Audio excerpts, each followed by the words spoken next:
Streets of Rage. Those of you who follow this channel or our VGM 101 podcast likely know just how important I consider this trilogy of beat-em-up games on the Sega Mega Drive Genesis. To me, they are the best of what the genre has to offer. Top-tier, punchy, kicky greatness. The fourth game now has a concrete release date, and if I'm being honest, I'm only cautiously excited. I want it to be good, but I've been hurt before by a fourth entry in a series. Way too many times. Double Dragon 4, Indiana Jones and the Crystal Vodka Aliens from another movie script, Alien Resurrection, Alien Resurrection, Alien Resurrection, Alien Resurrection, Alien Resurrection, and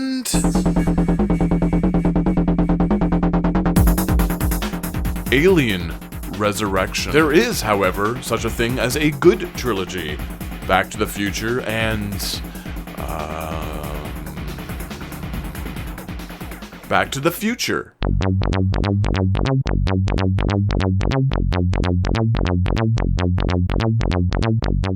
The Streets of Rage trilogy is perfection. Personally, I didn't need a fourth entry, but I also hope that the folks at Dotemu, Lizard Cube, and Guard Crush Games make me eat my words at the end of the month when it officially releases.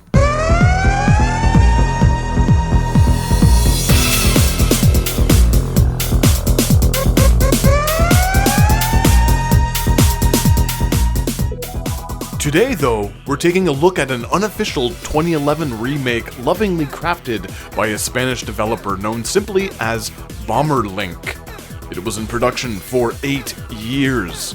They essentially took all 3 of those legendary games, tossed them in a blender, added some goodies, made it free for download on the PC, and initially got swiftly taken down by Sega's legal team. Fair enough, Sega. Fair enough. Legals are legals, though nowadays this fan project can be easily accessed with a simple Google search. So let's just say, Sega didn't go full Nintendo on the folks over at Bomberlink. Also, let's take a look at the game. I mean, is it any good?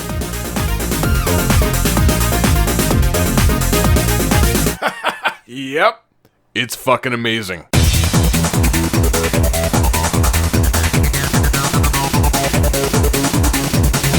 As I mentioned before, Streets of Rage Remake is a fan project, but it should also be the template now for any team working on a legacy collection of any series of games.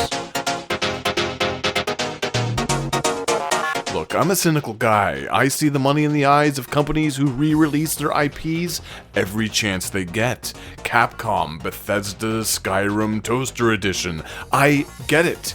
Rocksteady made a good game. I said singular. We don't need remakes that are only marginally touched up. We want this. Oh, sorry. Was I speaking for you again? They'll be having the chickpea Wellington tonight in a pool of sweet potato curry. Let's face it, let's get real. This is a remake. This is the remake. Streets of Rage Remake.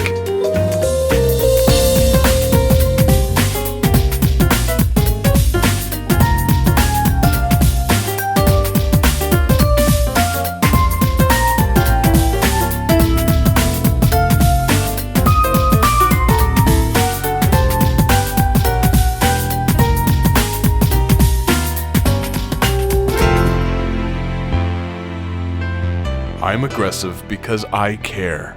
I'm aggressive because I'm fucking sick of lazily reproduced AAA trash that costs the same amount as a really good AA or indie game. Games with integrity, ingenuity, and artistic goal. Games that aren't interactive movies. Games that are games. Games that are different. Games built with integrity.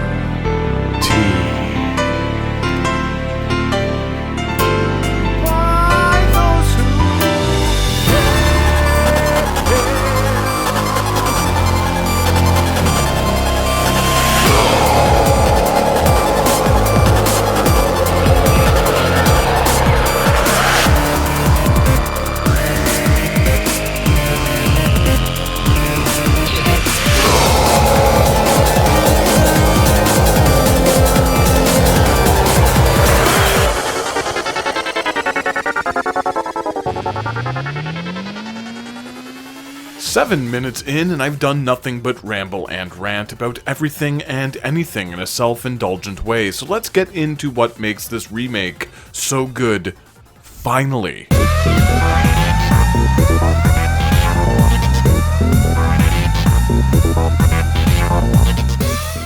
If you enjoy the original Streets of Rage titles, you will like this. It's pretty much as simple as that. At the beginning, there are a variety of paths to choose from. One starts off on the same route as the first game, another the second, with the remaining two being an amalgamation of all three. However, opting for one particular direction doesn't mean that you're relegated to a single game. There are forks in the road on each path that make this a really interesting experience to revisit. Control-wise, this thing plays similarly to the third entry, with the ability to roll up and down and run with a double tap of a directional button. All of this can be changed in the extensive, and I mean extensive, options menu. I'm not going to go through all of the available alterations left up to the player, but as you can see from this screen, they are quite vast and detailed. You can pretty much play this game the way you want, with almost every detail being changeable. It's expansive and really quite something.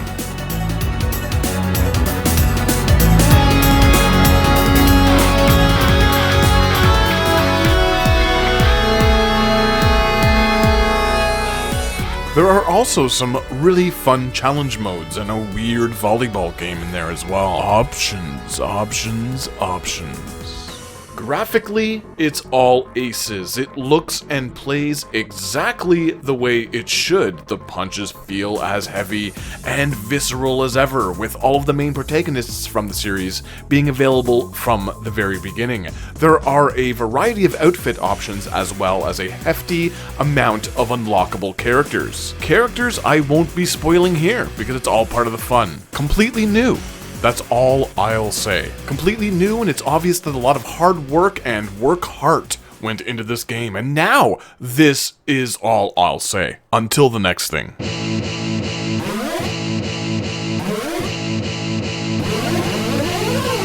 With modern controls, each of the playable characters has a plethora of new moves. Those who weren't available in the third game have been given some added attacks as well, to keep everything feeling consistent. We played this with Xbox and PS4 controllers, and everything felt tight, responsive, and great. Nearly all of the buttons do something, and unlike some games of this ilk, the buttons are all mapped comfortably in a way that makes sense. Of course, you still have the options, the options, and the options. Streets of Rage Remake runs much quicker than the Sega Mega Drive Genesis originals, with nearly double the enemies on screen at a time, but the added moves allow for it to still remain balanced and fair. It's a challenge, but I'd say that the difficulty is on par with that of the licensed entries. The agility all around makes this a game that is nearly impossible to mash buttons through. Skill is required in order to take down the droves of baddies, particularly in the very challenging later stages.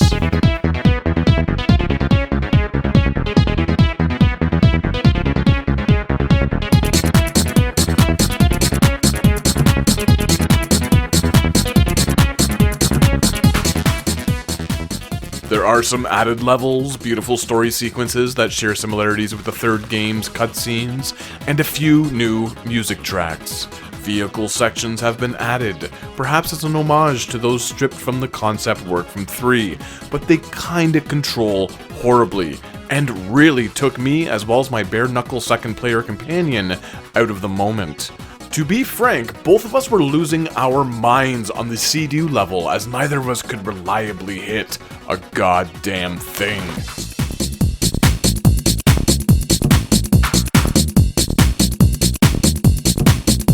The good is that these sections don't last long and don't overstay their welcome. Things just come at you too quickly to react, and it just isn't very fun getting trapped within barrage after barrage of enemy fists without being able to reliably escape.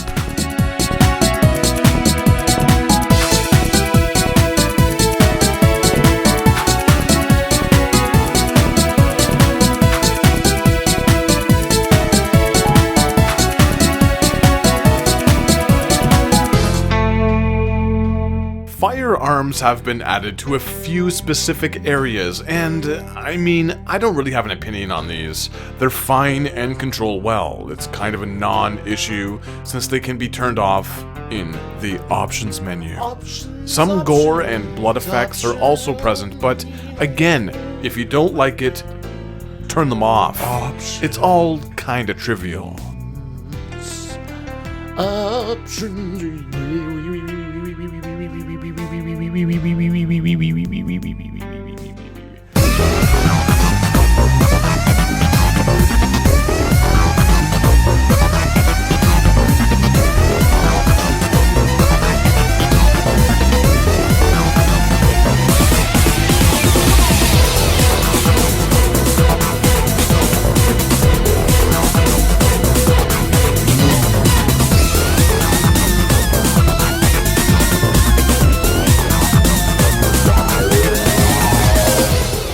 Yuzo Koshiro and Motohiro Kawashima's music has been remixed from the first 3 games, with a few new tracks.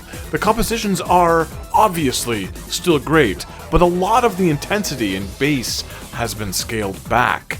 They will still get you in the mood, but overall, the soundtrack sounds a bit homogenized, with the creative, experimental intensity of the third game's tunes taking the biggest hit. Again, they aren't bad by any means, but I feel they could have been a bit more aggressive, with a louder, low end.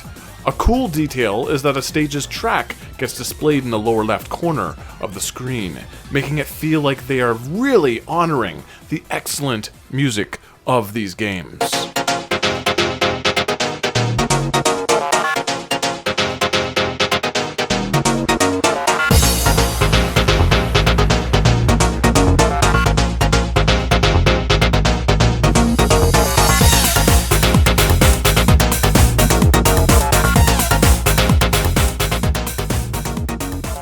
The police call button is back, this time dispatching a helicopter to mow down enemies with LMG fire, or the cop car, depending on which path you take. It has been scaled back a bit, though.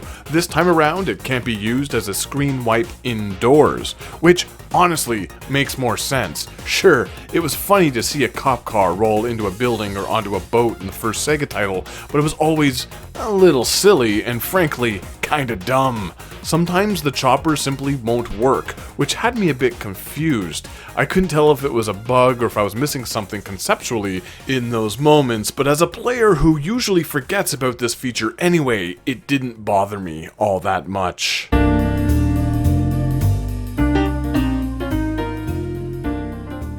There are a few innovations on the core enemy designs, including a sniper section in one of the first levels, a Battletoads Double Dragon-esque grenade-tossing dude on a train, and more stage obstacles in general.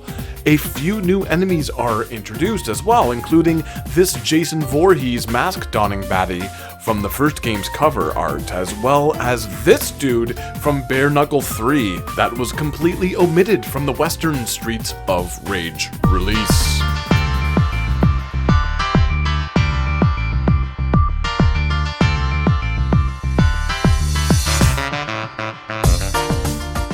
Enemy patterns are largely, nearly identical to those of the original series. They even do that super annoying thing where they hide out of frame. Peekaboo, I see you.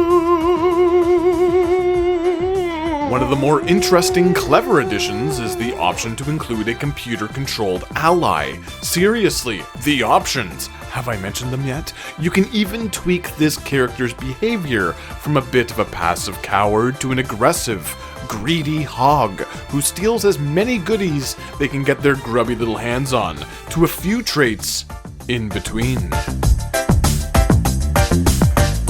Hey, have I mentioned just how incredibly customizable this game is? It is. Hey!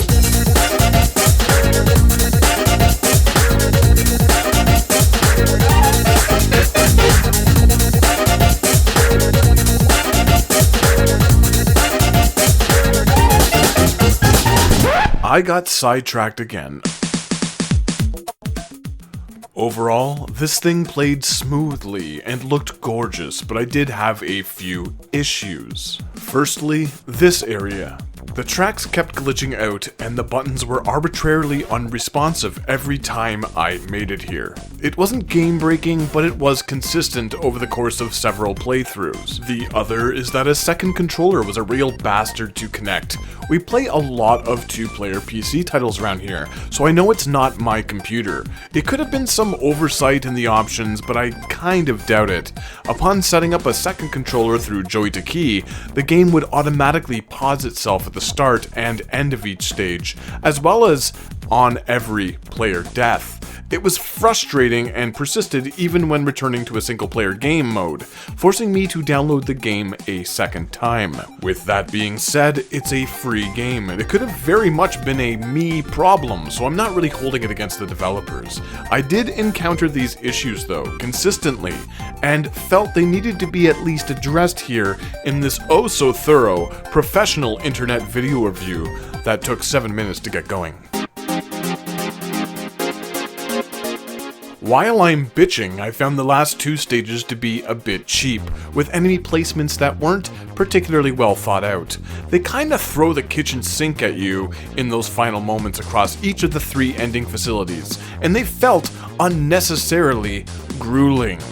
Ultimately, Streets of Rage Remake takes a perfect trilogy of beat-em-up games, adds a ton of options and variety, and has become, for me, the best way of experiencing these titles. Sure, alright, it's a free, unofficial release, but it's also a labor of love and should be held as the gold standard for remakes as a whole. This is how studios should be compiling games of a series. Not only do I think that this is the best way to experience Streets of Rage, but I also think that this might be my favorite beat-em-up game ever created. The classic trilogy is perfection, and despite my few tiny gripes with this version, this team has crafted something truly special. Streets of Rage Remake should be played by all fans of the series at least 8 times, minimum. You know, to at least see all of the endings. I give Streets of Rage Remake 13,287 out of 13,288.